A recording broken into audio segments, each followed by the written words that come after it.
बच्चों, आज हम लोग वाटिका पार्ट 5 हम कुछ सीखे का रिवीजन करेंगे।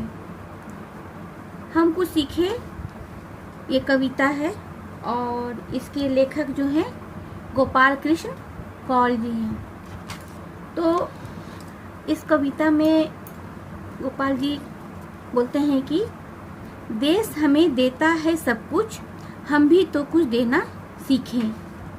सूरज हमें रोशनी देता, हवा नया जीवन देती है, भूख मिटाने को हम सबकी धरती पर होती खेती है। गोपाल जी हैं प्रकृति के माध्यम से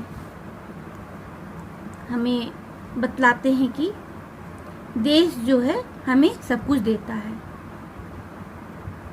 जैसे यहाँ पर सूरज रोशनी देता है, हवा जीवन देती है और भूख मिटाने के लिए धरती पर खेती होती है, मतलब हमें अनाज मिलती है। और देश जो है हमें जीवन जीने के लिए अच्छे घर और कपड़ा, खाना पीना सभी कुछ देती है। साथ में हमें मान सम्मान भी देती है। हम इसी देश में रह करके हम अपना रोजगार करते हैं, मतलब नौकरी करते हैं, अपनी पढ़ाई करते हैं, अपनी इच्छाओं को पूरा करते हैं इसी देश में रह करके। इसलिए यहाँ पर कहते हैं कि देश हमें सब कुछ देता है और हम भी तो कुछ देना सीखे और हमें भी इसके बदले में कुछ देना चाहिए। सूरज हमें रोशनी देती है, हवा से हमें नया जीवन मिलती है, भूख मिटाने के लिए धरती पर ही खेती की जाती है और उससे हमें अनाज उत्पन्न होती है और हमारी भूख मिटाई जाती है। औरों का भी हित हो जिसमें हम ऐसा कुछ करना सीखें। और यहाँ पर कहते हैं कि औरों को, दूसरों का भी हित होना चाहिए। उसके लिए हमें कुछ ऐसा काम करना चाहिए जो दूसरों का भलाई हो, दूसरों को कष्ट ना हो। पथिकों को जलती दोपहर में पेड़ सदा देते हैं छाया, खुशबू भरे फूल देते हैं हमको 9 फूलों की माला। यहाँ पर कवि जो है बताते हैं कि जलती दोपहर में, मतलब तपती गर्मी में भी पेड़ जो है सदा छाया और खुशबू भरी फूल को देते हैं। वो अपना फल को स्वयं नहीं खाते हैं, दूसरों को खिलाते हैं। यहाँ इसके परोपकारी के विषय में बतलाई गई है। त्यागी तरुओं के जीवन से हम भी तो कुछ जीना सीखें। यहाँ पर पेड़ के माध्यम कहते हैं कि त्यागी तरु मतलब पेड़, उसके त्याग भरे जीवन से हमको भी कुछ सीखना चाहिए। खुद वो गर्मी के ताप से तपते हैं, लेकिन राहीगर को आराम देते हैं। राहीगर जो हैं जब थक हार जाते हैं तो उनकी छाया में शरण लेते हैं। और पेड़ के माध्यम से भी हमें कुछ सीखना चाहिए। जो अनपढ़ है उसे पढ़ाए, जो चुप है उसकी वाणी दे, जो पिछड़ा है उसे बढ़ाए, प्यासी मिट्टी को पानी दे।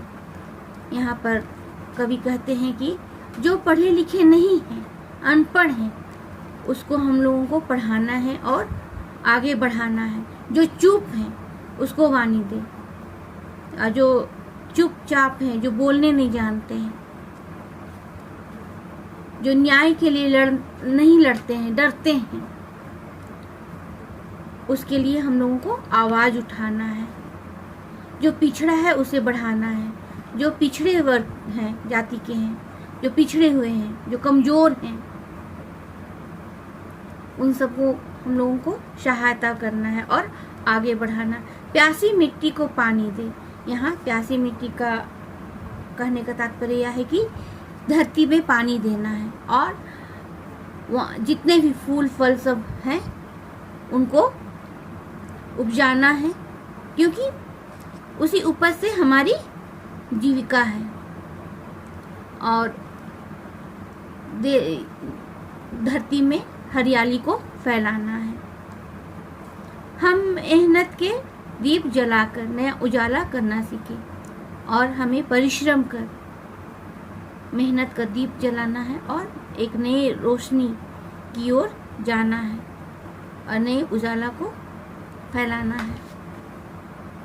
यहाँ पर कवि जो हैं इस कविता में प्राकृतिक के माध्यम से हमें बतलाते हैं कि मतलब उनसे प्रेरणा लेकर के, प्राकृतिक के माध्यम से प्रेरणा लेकर के हमें परोपकार करना चाहिए। दूसरों की कष्टों को हम लोगों को समझना चाहिए और उनके दुखों को दूर करना चाहिए। बच्चों, हम पहले भी आप लोगों को क्वेश्चन आंसर बतलाए थे, लेकिन आप लोग अभी ध्यान से सुनेंगे और सुधार कार्य करेंगे। उससे पहले आपके पाठ में देखिए कठिन शब्दों के अर्थ दी गई है।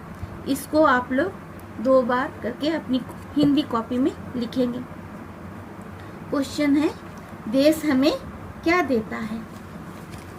तो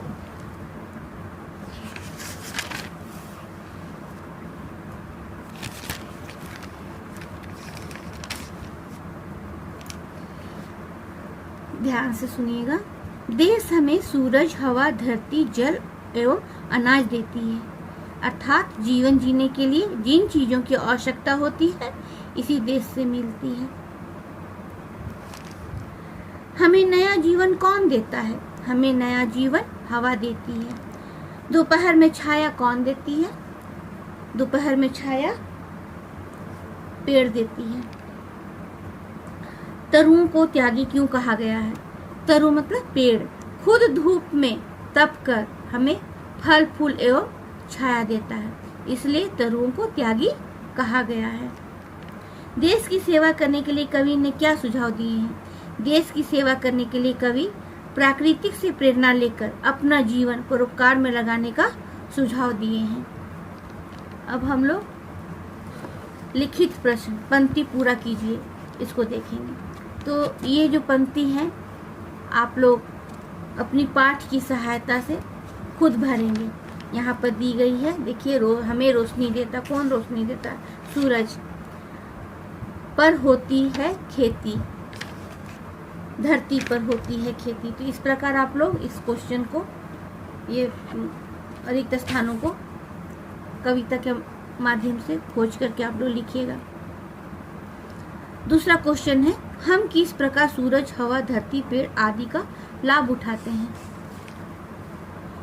हम सूरज से रोशनी, हवा से नया जीवन, धरती से खेती यानी कि अन्न जो मिलता है हम लोगों को, पेड़ से फल फूल, छाया आदि का लाभ उठाते हैं। दूसरा क्वेश्चन है, पेड़ हमारी सहायता कैसे करते हैं? जलती दोपहर में छाया देकर पेड़ हमारी सहायता करते हैं। देश को आगे बढ़ाने के लिए हमें क्या करना चाहिए? देश को आगे बढ़ाने के लिए हमें परोपकारी एवं बलिदान तथा समर्पण की भावना रखना चाहिए। यहाँ पर आप लोग चाहिए लिखिएगा, होगा नहीं होगा, रखना चाहिए। औरों का भी हित हो, जिसमें पंक्ति का क्या आशय है?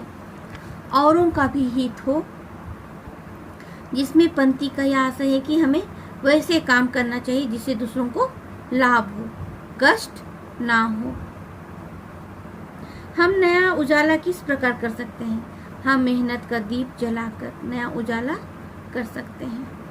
तो बच्चों, ये हमारा लेसन 4 कंप्लीट हो गया, सॉरी लेसन 5 कंप्लीट हो गया है।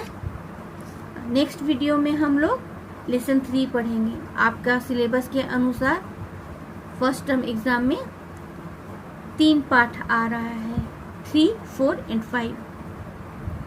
और नेक्स्ट वीडियो में हम लोग लेसन 3 पढ़ेंगे, उसको आप लोग पढ़ लीजिएगा।